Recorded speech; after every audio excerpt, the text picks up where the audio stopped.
because it isn't black and it isn't white, it isn't anything. But that's still not the case. Take the lesson from the head. How does your head look to your eyes?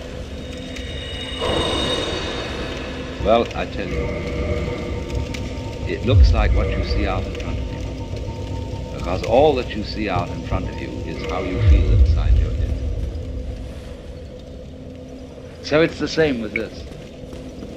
And so, for this reason, the great sixth patriarch, Huainan, in China, said that it was a great mistake for those who were practicing Buddhist meditation to try to make their minds empty. And a lot of people tried to do that. They sat down and tried to have no thoughts whatever in their minds. And not only no thoughts, but no sense experiences. So they'd close their eyes, they'd plug up their ears, and generally go in for sensory deprivation. Well, sensory deprivation, if you know how to handle it, can be quite interesting. It'll have the same sort of results as taking LSD or something like that. And there are special labs made nowadays where you can be sensorily deprived to an amazing degree. But if you're a sort of a good yogi, this doesn't bother you at all. It sends some people crazy. But if you dig this world, you can have a marvelous time in a sensory deprivation scene. Also, especially if they get you into a condition of weightlessness.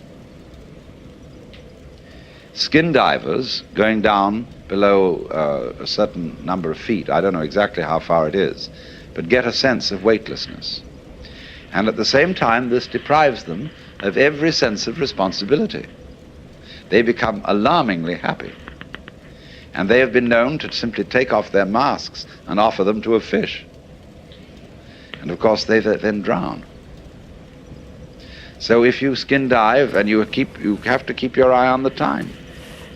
You have to have a water watch or a friend who's got a string attached to you. You go down that far, and at a certain specific time you know you have got to get back. However happy you feel, and however much inclined to say, survival, what the hell's the point of that? And this is happening to the men who go out into space. They will increasingly find that they have to have automatic controls to bring them back. Quite aside that they can't change in any way from the spaceship. Now, isn't that interesting? Can you become weightless here? I said a little while ago that the person who really accepts transience begins to feel weightless. When Suzuki was asked, what is it like to have experienced Satori, enlightenment, he said it's just like ordinary everyday experience, but about 2 inches off the ground. Zhuangzi, the Taoist, said, it is easy enough to stand still. The difficulty is to walk without touching the ground. Why do you feel so heavy? It isn't just a matter of gravitation and weight. It is that you feel that you are carrying your body around. So there is a koan in Zen Buddhism. Who is it that carries this corpse around? So when you feel it, common speech expresses this all the time. Life is a drag. I feel I'm just dragging myself around. My body is a burden to you. To whom? That's the question. When there is nobody left for whom the body can be a burden, the body isn't a burden. But so long as you fight it, it is.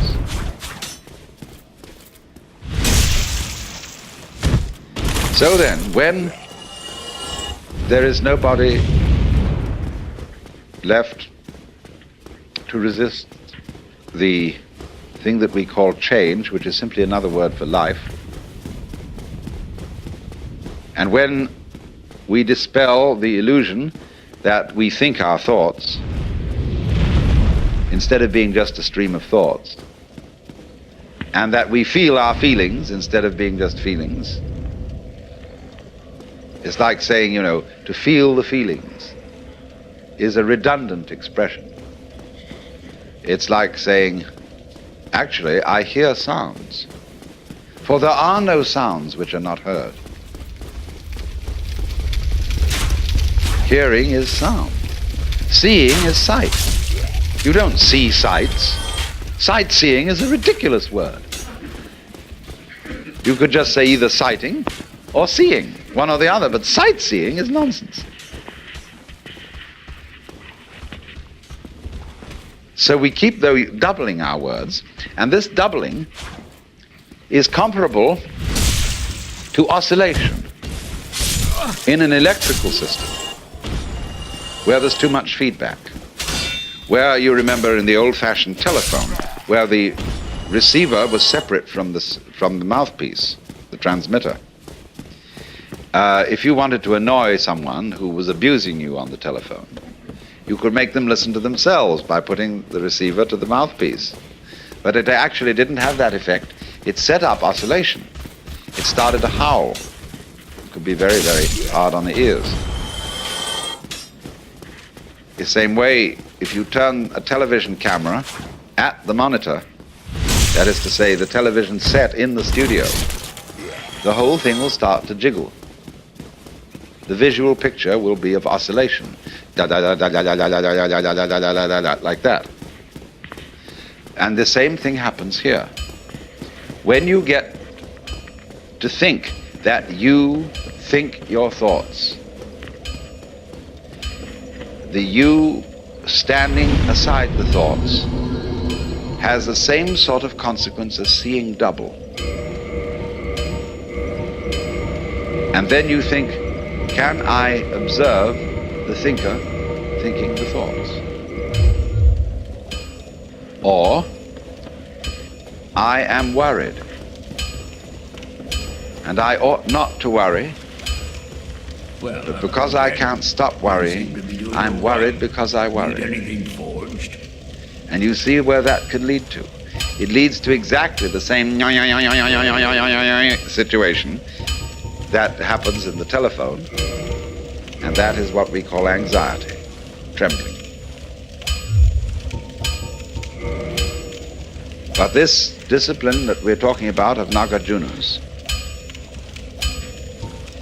abolishes anxiety, because you discover that no amount of anxiety makes any difference to anything that's going to happen.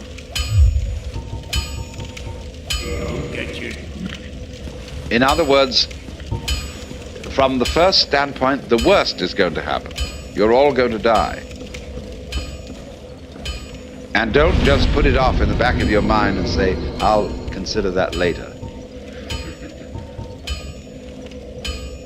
It's the most important thing to consider now, because it enables you. It is the mercy of nature, because it's going to enable you to let go and not defend yourself all the time. Waste all energies in self-defense. So, well now, I was discussing two of the great myths or models of the universe which lie in the intellectual and psychological background of all of us. The myth of the world as a political, monarchical state in which we are all here on sufferance as subjects of God, in which we are made artifacts who do not exist in our own right. God alone, in the first myth, exists in his own right. And you exist as a favor. And you ought to be grateful.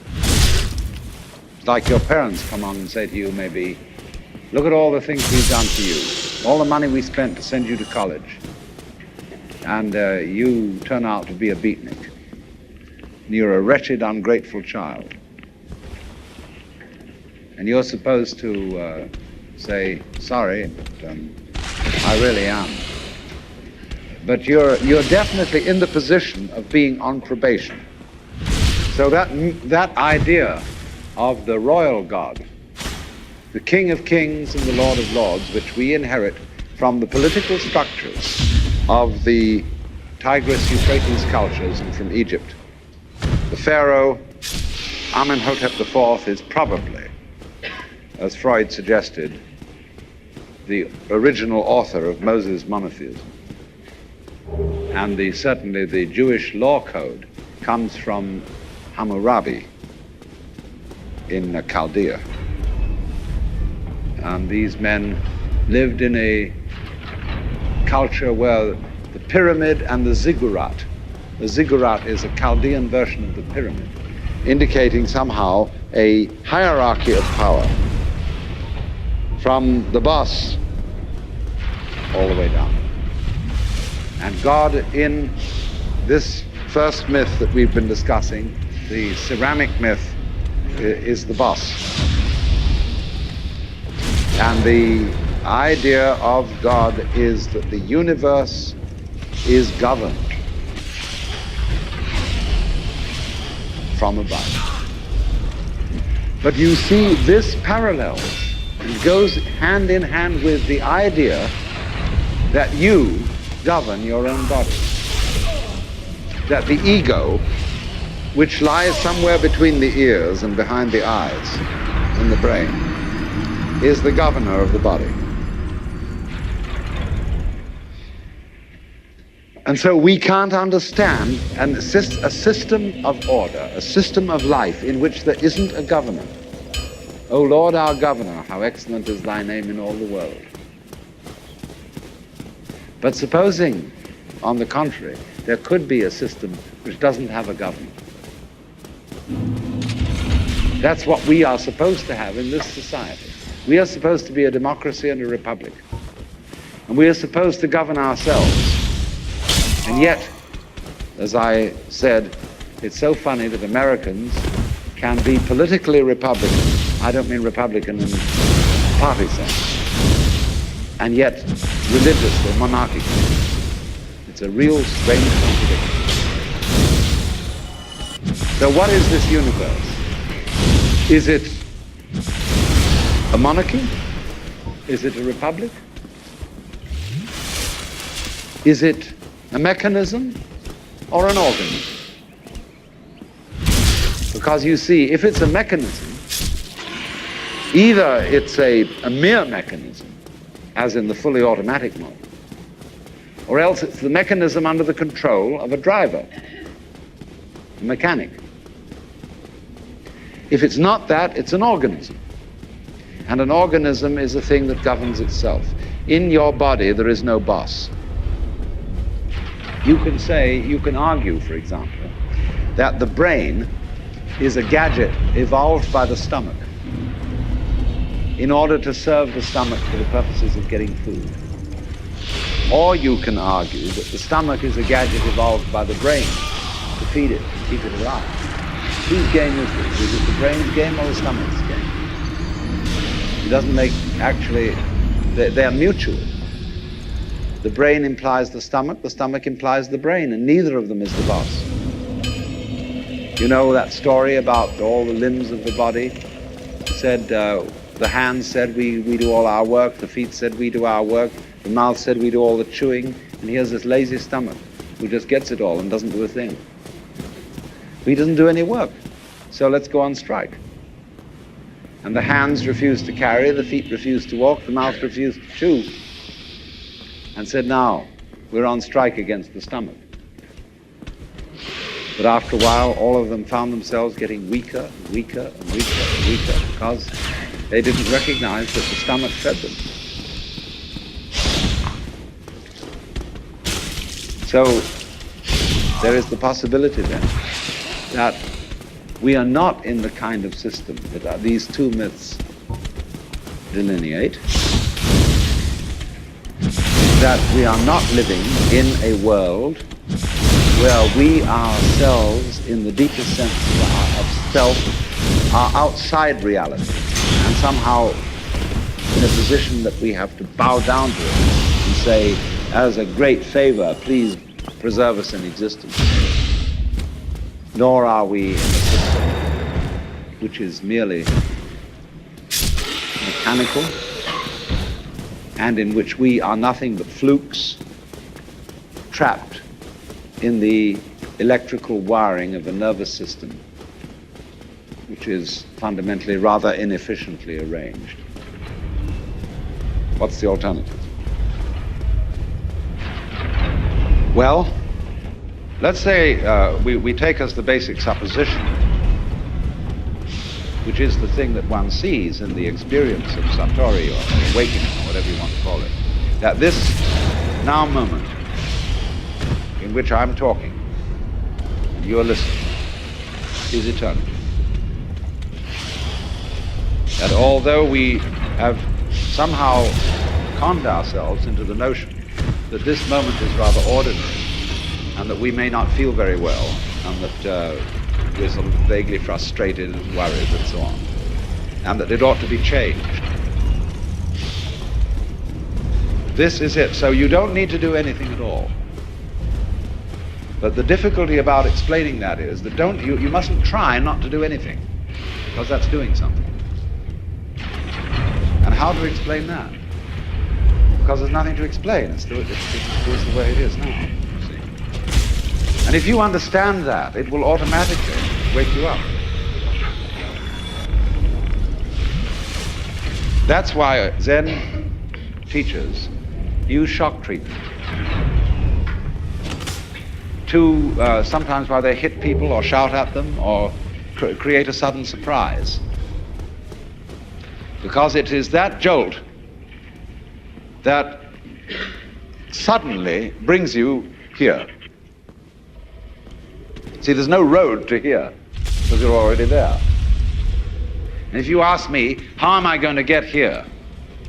It'll be like the famous story of the American tourist in England who asked some yokel the way to Upper Tuddenham, little village. The yokel scratched his head and he said,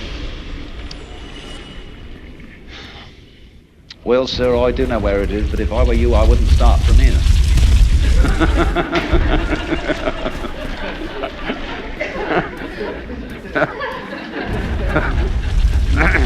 So you see, when you ask, how do I attain the knowledge of God? How do I attain nirvana, liberation?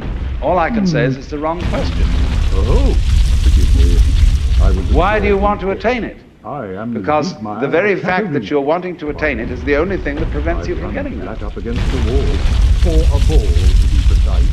I'm afraid You already have it. I'm a bit too tough. But of course, it's up to you. It's your privilege to pretend that you don't. Weighing my options, so to speak. That's your game. That's your life game. That's what makes you think you're an ego. And when you want to wake up, you will. Just like that. If you're not awake, it shows you don't want to. You're still playing the hide part of the game. You're still, as it were, the self, pretending it's not the self. And that's what you want to do. I'd like to try some rolling. So you see, in that way too, you're already there. When you understand this, a funny thing happens. And some people misinterpret it. You will discover as this happens that the distinction between voluntary and involuntary behavior disappears. You will realize that what you describe as things under your own will feel exactly the same as things going on outside you. You watch other people moving and you know you're doing that. Just like you're breathing or circulating your blood. If you don't understand what's going on, you're liable to get crazy at this point and to feel that you are God in the Jehovah sense. Say that you actually have power over other people so that you could alter what they're doing, and that you are omnipotent in a very crude, literal kind of Bible sense, you see? And a lot of people feel that and they go crazy. everybody ought to fall down and worship. That's only they got their wires crossed. They haven't been able to, this experience happened to them, but they don't know how to interpret it. So be careful of that. Jung calls it inflation. People who get the holy man syndrome, that I've suddenly discovered that I'm the Lord and that I'm above good and evil and so on, and that therefore I start giving myself airs and graces. But the point is everybody else is too. If you discover that you're that, then you ought to know that everybody else is. Well, for example, let's see how in other ways you might realize this. Most people think when they open their eyes and look around that what they are seeing is outside. It seems, doesn't it, that you are behind your eyes, and that behind the eyes there is a blank. You can't see it all. Turn around, you see something else in front of you. But behind the eyes there seems to be something that has no color. It isn't dark, it isn't light, it's just, it's there from a tactile standpoint. You can feel it with your fingers, although you don't get inside it. But what is that behind your eyes, you see? Well, actually, when you look out there and see all these people and things sitting around, that's how it feels inside your head. The color of this room is back here in the nervous system, where the optical nerves are at the back of the head. It's in there. It's what you're experiencing. What you see out here is a neurological experience. Now, if that hits you, and you feel sensuously that that's so, you may think that then therefore, the external world is all inside my skull. But you've got to correct that with the thought that your skull is also in the external world. So you suddenly begin to feel, well, wow, what a kind of a situation is this? It's inside me, and I'm inside it, and it's inside me, and I'm inside it. But that's the way it is. This is the, what people call transaction, rather than interaction, between the individual and the world. Just like, for example, in buying and selling, there cannot be an act of buying unless there's simultaneously an act of selling, and vice versa. So the relationship between the organism and the environment is transactional. The environment grows the organism, and in turn the organism creates the environment. The organism turns the sun into light, but it requires there to be an environment containing the sun for there to be an organism at all. And the answer to it is simply, they're all one process.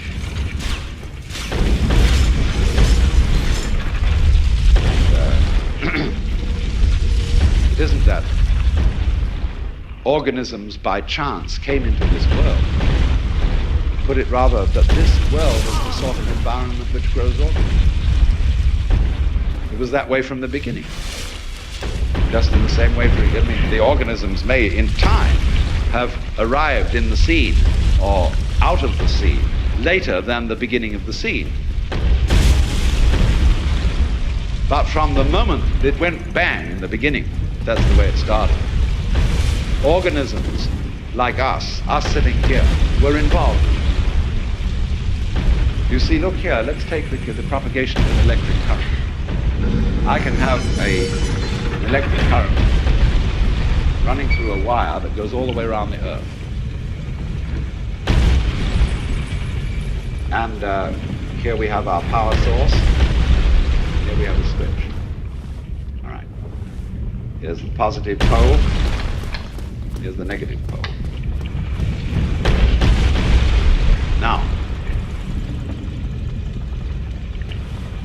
before that switch closes, the current doesn't exactly behave like water in a pipe. There isn't current here waiting to jump the gap as soon as the switch is closed. The current doesn't even start until the switch is closed from the positive pole. It never starts unless the point of arrival is there. Now, it'll take an interval for that current to get going, and circuit, so going all the way around the Earth. It's a long run. But the finishing point has to be closed before it will even start from the beginning. In a similar way, although in the development of any physical system, there may be billions of years between the creation of the most primitive form of energy and then the arrival of intelligent life. That billions of years is just the same thing as the trip of the current around the wire. It takes a bit of time.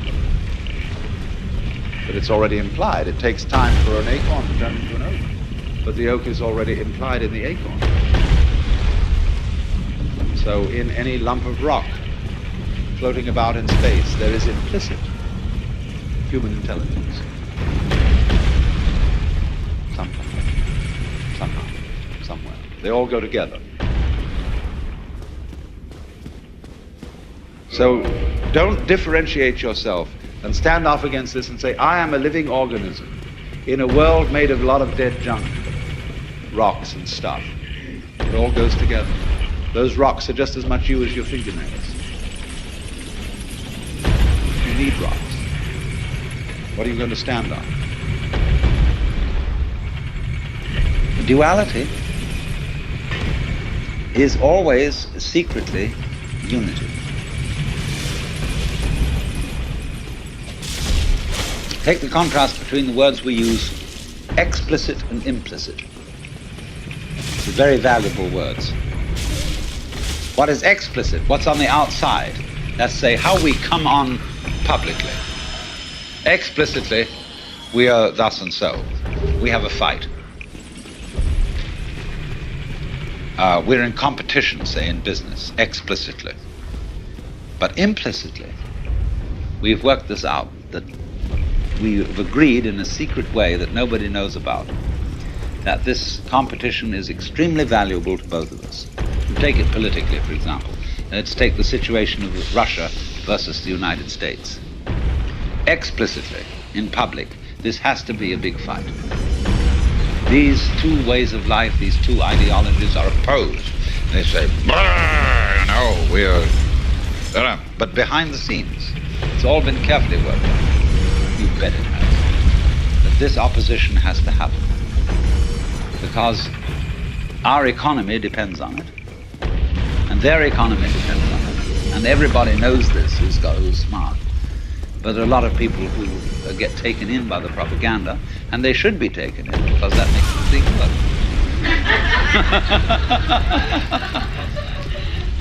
it. It's crazy. But that's the way it goes. And everything works this way. There is, for example, when swans start to mate, they're not sure what they're supposed to do. And they begin to fight. I had a long talk about this with C.G. Jung. He lived on the edge of Lake Zurich, and he had a little summer house right on the water's edge, and there were many swans there. And I was getting up at the end of a conversation with him, and we were beginning to walk back to the main house, and I said, isn't it true that swans are monogamous? And he said, yes, they are.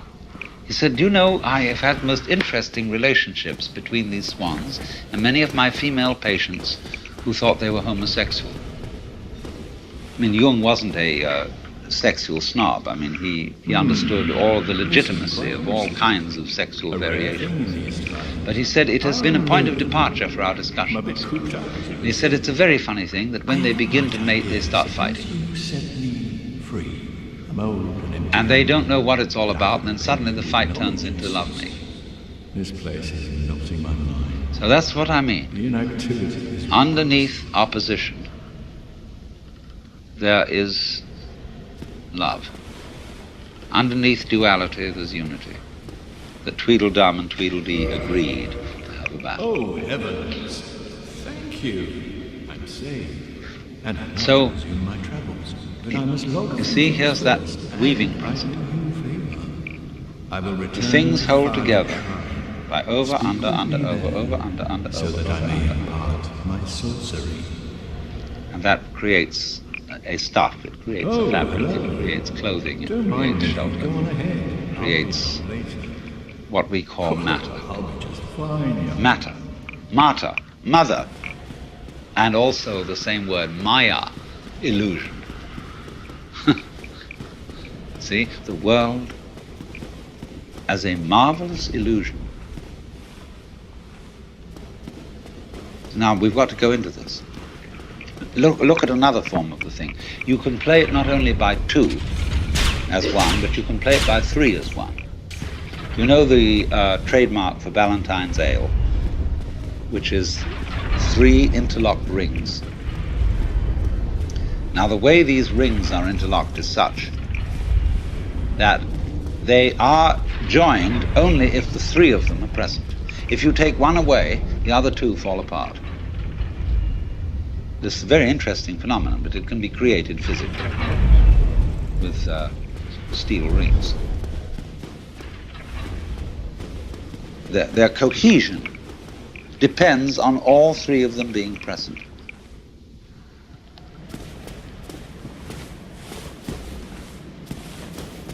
Now, so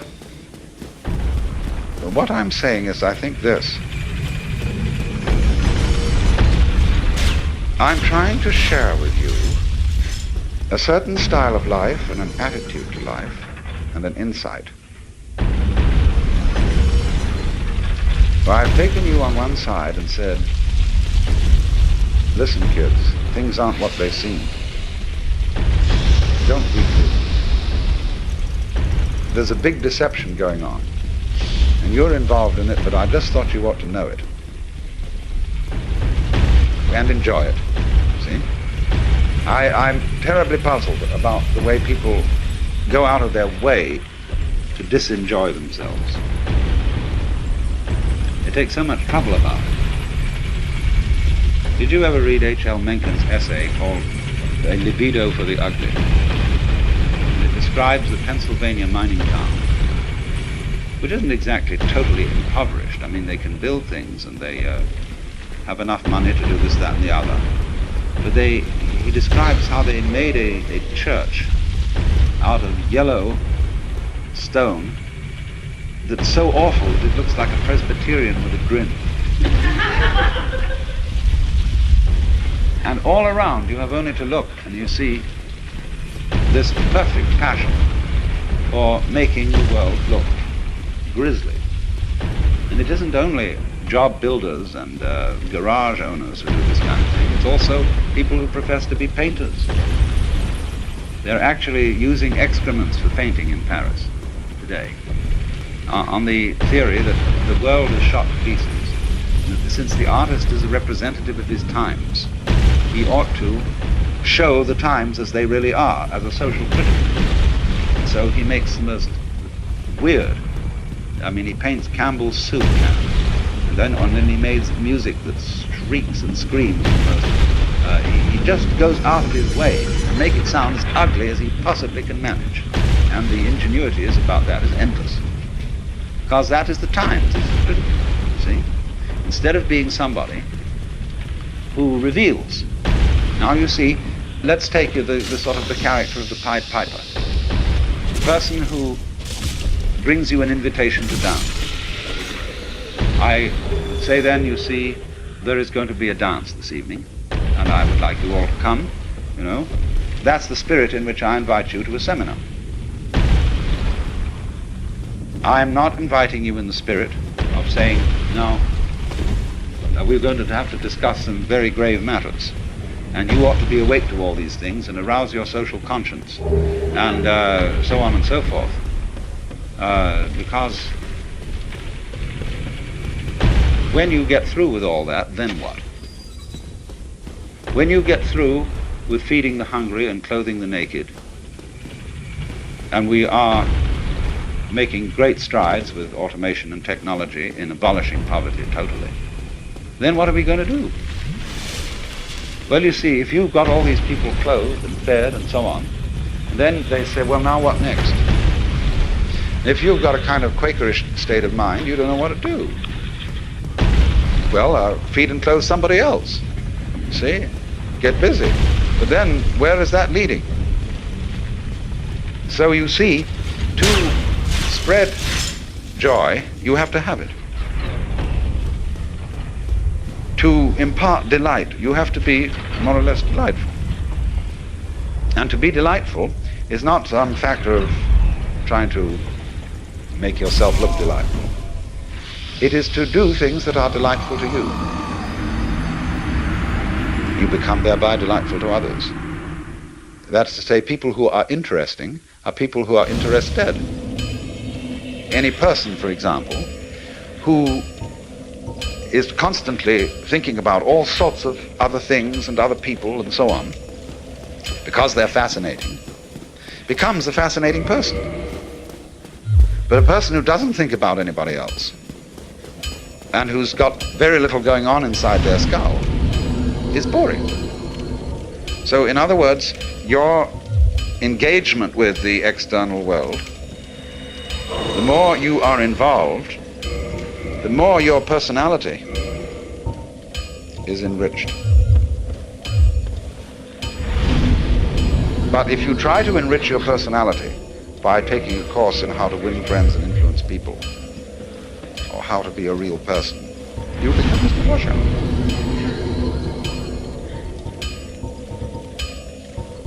Because you will be in a kind of small circle. You'll be, as it were, you'll be like somebody trying to get a good nutrition by biting his nails. And then the fingers next. You know, and then half an arm gone and so on.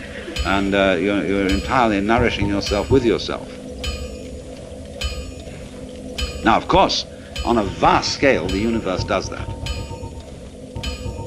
It eats itself up. That's why the symbol of the snake swallowing its tail is a very fundamental, archaic symbol of life. But the way it's done is that the snake has in some part of the ring a place where it's not sensitive, called the unconscious, where it doesn't know that what comes to it in the form of food is actually what left it in the form of excrement. That thing is, don't mention it. After all, as the Lord said at the beginning of the universe, you must draw the line somewhere. And so, as a result of there always being a kind of gap, that's the gap, you know, like where the electric spark jumps. That's the thing behind your head, behind your eyes that you could never get to look at. It's the gap. And because of that little gap, the circle doesn't just revolve in a dull way, just go round and round and round like a boring thing. It has rhythm. See, if I say, yoy, no rhythm. See, it's just one long sound. After a while we say, oh, cut it out. Or we just become insensitive to it. Well, what we want to hear is a break in it, you see. And we want to hear it go on, off, and vanish, and come back again, and so on. And it sets up a rhythm. That becomes interesting. That's putting gaps between, see? You need those gaps. So now you see it, now you don't. Now you see it, now you don't. Oh, that's pretty dull. So what we're going to do is this. We're going to have you see it 3 times, and then with a regular not see it between them. Then there's going to be a longer not see it after that one. And then I'm going to do something very complicated after that so that you don't really know when it's going to come next. So there's going to be a surprise. You know how we all do that? And interesting people are those who do this in very involved ways. Dull people, sort of people who put their hats on absolutely straight, are the kind of people, for example, who have the same meal every day, exactly the same thing, always. See? They have no inventiveness. They have the same routine, they go to the same office, they answer the same kind of letters, and that's that. See? But then, if they want to start up a more interesting kind of business and make more money, then they have to figure out take the people who make clothes. They figure out fashion. Don't get your... It's going to be a new thing for ladies, a new style this fall. We're going to make them do long skirts instead of the short skirts, middle skirts, and the skirts go like this. Then finally they thought about having topless women. They're going to play around with that and have an absolutely scandalous ball. But that's the whole thing, you see. It's this thing of rhythm. And yes, you ask, well, I see that. What is doing this rhythm? Who, after all, am I? And as you explore deeper and deeper and deeper into the nature of yourself, you find that you're a rhythm doing a rhythm. And behind that, there's another rhythm doing a rhythm. Your vibrations. And once again, you meet our friend the onion. And who is doing all this? Why, he disappeared. Came around, there it was, and we were looking for him, and he vanished. And then just when we weren't looking for him again, there he is. But every time we try to see, he isn't there. Now, do you see that? That situation is what's called life.